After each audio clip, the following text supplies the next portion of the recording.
Hey, good morning, everyone. Normally, I almost said this. Normally, I'd say, "Hey, so good to be together this morning," and I guess that's true in a virtual sense, and let's just say a spiritual sense. Spiritually, we're still together, even if physically we can't meet together face to face yet.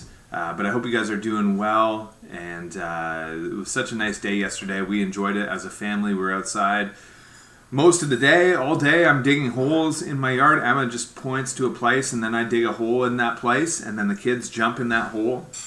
And I'm not sure if we're progressing towards anything or if it's just digging holes. But either way, it was fun to be outside. We're enjoying our time together as a family, and just spending time with the kids day in, day out, not having activities to run off to. It's kind of a nice little break in the routine that we'd had 6 weeks ago and prior to that. I wanted to share with you guys this morning kind of the main point of my message, because I think it's a good one. We're talking in the sermon, it's still in 1 Samuel, still talking about David and Saul, but the main point that came out of the text this week was on patience. And I think this is such a key time. Many of us are feeling restless. We want to get back to the way things were, or we want things to open up. And I think we see that in society. People are starting to get really restless, understandably so, wanting to know, when is this going to end? When are we going to get back to the life that we knew before? When are we going to be able to go back to work? When are we going to be able to enjoy parks, beaches, whatever? When is society going to open up? And of course, the government's message is kind of, I would say, just be patient. It's going to be a while. And nobody wants to be patient, right? Patience isn't something that we are just naturally born with. I think it's something that we need to grow into and learn to do. But patience is a fruit of the Spirit. I was reminded of the famous passage in Galatians 5 when Paul's talking about the fruit of the Spirit as love, joy, peace, patience, kindness, goodness, faithfulness, gentleness, self-control, and he goes, against all things, or against such things there is no law. And how much more in this time do we need that fruit of the Spirit to be manifest?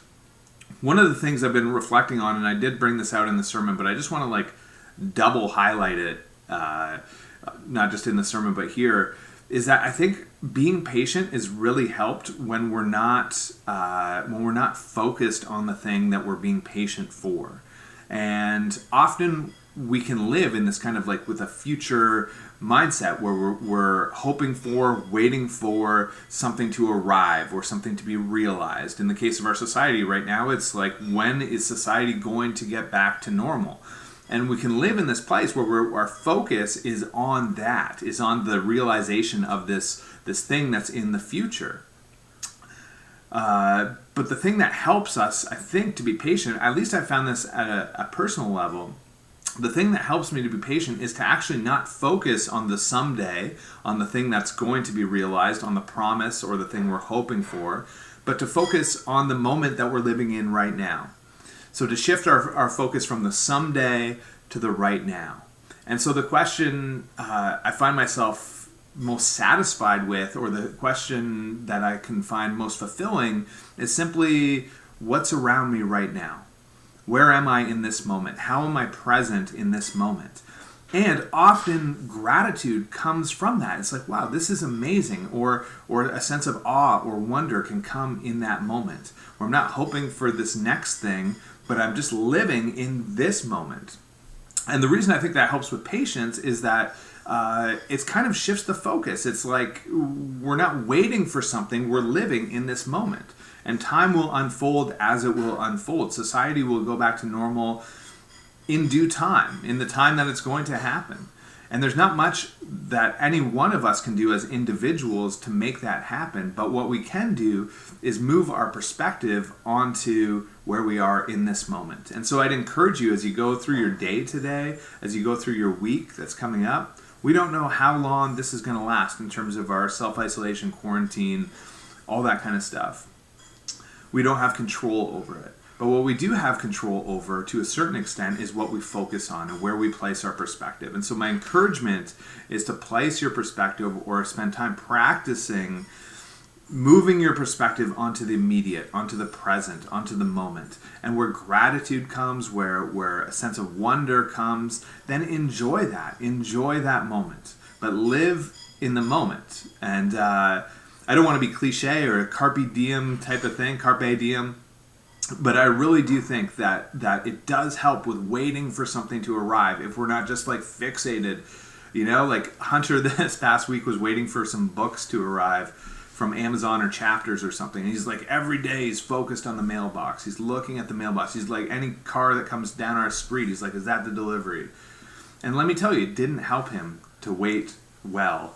It didn't help him to be patient. What helped him was when he was involved in something else, and then the waiting takes care of itself. So I wanted to, again, I talked about that in the sermon, but I wanted to double highlight it because I think it's a big deal. So in terms of other announcements, prayer meeting Wednesday, 7:30. Book study, 7 on Thursday. Lots of people playing games, getting involved in the Facebook group. Keep posting on the Facebook group. Keep reaching out to people. If that's part of living in the moment. If somebody pops in your mind or pops into your heart, then just reach out. Be like, hey, how's it going? Quick little text, message, phone call, or whatever.